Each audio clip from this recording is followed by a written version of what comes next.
তুই যখন ক্ষমা চাইবি আমি আল্লাহ তোকে ক্ষমা করে দিব।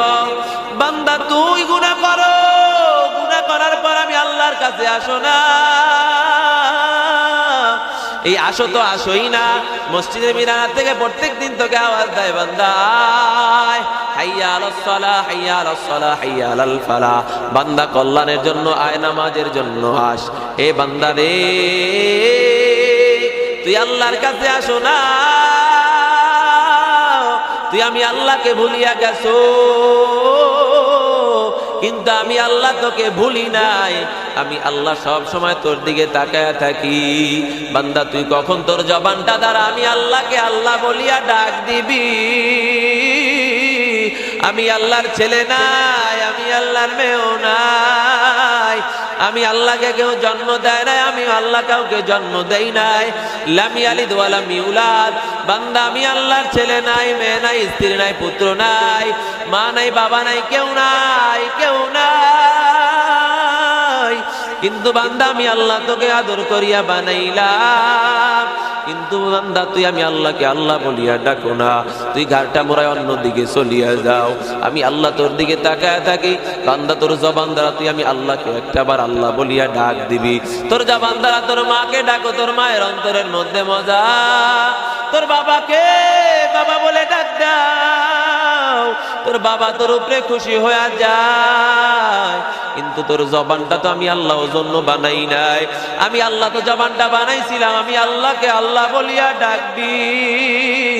কিন্তু বান্দা তুই তো আমি আল্লাহকে ডাকো না, তুই তো দুনিয়ার কাজে তোর জবানটা ব্যবহার কর। কিন্তু বান্দা মাঝে মধ্যে তোর জবানটা দ্বারা যখন আমি আল্লাহকে আল্লাহ বলিয়া ডাক দিবি, তুই যখন সুবহানাল্লাহ, আলহামদুলিল্লাহ, আল্লাহু আকবার বলবি, আর দেখবি তোর জবানের মধ্যে মজা।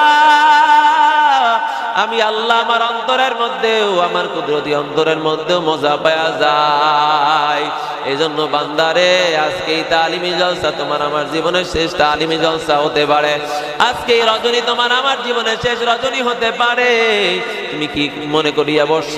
চক্ষু দুইটা বন্ধ করিয়া দেখো, মালাকুল মউত তোমার আজরাইল তোমার দরজায় হাজির হয়ে গেল, তোমার জান খানদানি করিয়া পালাইল, তোমাকে ধরিয়া ধরিয়া ঘর থেকে নামায়া দেয়। যে ঘর বানাইবার জন্য তুমি মসজিদে আসতে পারো নাই, যে ঘর সাজাইবার জন্য তুমি আল্লাহকে আল্লাহর কুদরতি পায় সেজদায় লুটাইতে পারো নাই, ও আল্লাহর বান্দা আজকে সেই ঘর থেকে তোমাকে ধরিয়া ধরিয়া নামায়া দেয়। তোমার আদরের স্ত্রী ডাক দিয়া বলে, ও এলাকার ভাইরা, তাড়াতাড়ি এই লাশ ঘর থেকে নামায়া রাখো। এই লাশ দেখি আমার ছোট ছোট বাচ্চারা ভয় পায়। এ আল্লাহর বান্দা, এই অবস্থা দেখিয়া তোমার কি হালাত মনে হয়? তাকাইয়া দেখো, কেউ চলিয়া গেল ওই বাজারে কাপড় আনার জন্য, কেউ চলিয়া গেল কবর খনন করার জন্য, কেউ চলিয়া গেল তোমাকে আমাকে শেষ গোসল করাইবার জন্য। সবাই ব্যস্ত, কিন্তু সবাই কাঁদে, কিন্তু তোমাকে আমাকে কেউ রাখতে চায় না। সবাই ব্যস্ত হয়ে গেছে তোমাকে আমাকে বিদায় দেওয়ার জন্য।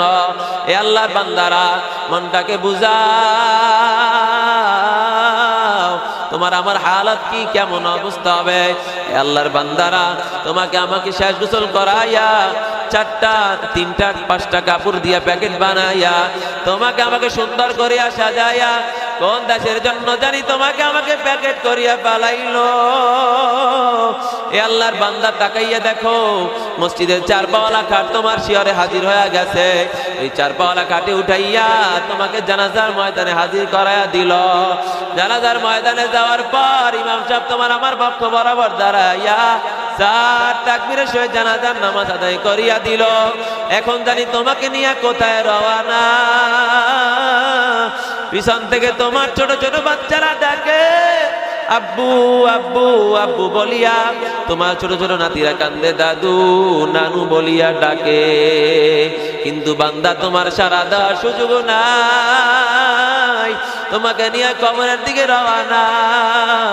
কবরের পাশে তোমার আমার খাটটা রাখিয়া কবরের মধ্যে তোমাকে আমাকে নামাইয়া দিয়া তোমার মাথার কাছে তোমার সন্তান নামিয়া গেল, তোমার পায়ের কাছে তোমার সন্তান নামিয়া গেল, অথবা তোমার ভাই নামিয়া গেল।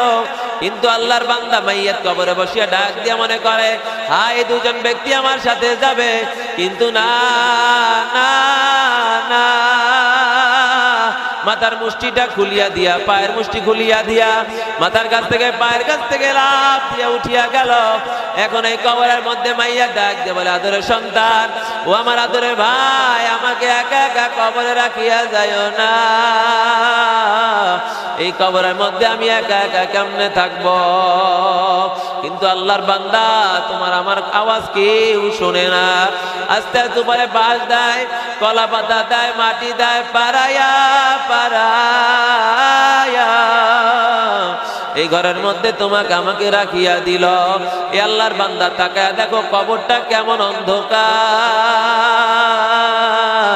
আমাবস্যার রাতের চাইতেও অন্ধকার। সবাই চলিয়া যাইয়া নিজের ঘরে বাতি জ্বালাইলো, কিন্তু তোমার আমার কবর ঘরের খবর কেউ নিল না। আল্লাহর বান্দা ও নবীর আশিক, এই কবরের মধ্যে মা নাই, বাবা নাই, ছেলে নাই, মেয়ে নাই, স্ত্রী নাই, পুত্র নাই, কেউ নাই। এই কবরের মধ্যে আল্লাহ বাদে কোনো মাবুদ নাই।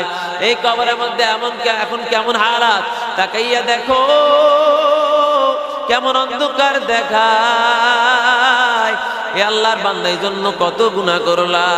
এ আল্লাহর বান্দা মনে রে বুঝাও রে মন, এই ঘর তো ছাড়িয়া যাওয়া লাগবে। এই ঘর ছাড়ার আগে অবশ্যই আমি আমার মাওলার সাথে সম্পর্কটা এত ভালো করব, এই কবরের মধ্যে যাতে আমি আল্লাহর সহযোগিতা পাই। কি গতি গ হবে আমার মরণে, কেমনে থাকবো অন্ধকার কবরে, বালিশ নাই রে, বিছানা নাই রে, নাই বাতি, অন্ধকার কবরে হবে বসতি। এ আল্লাহর বান্দা এই কবরের মধ্যে কেমনে থাকবা?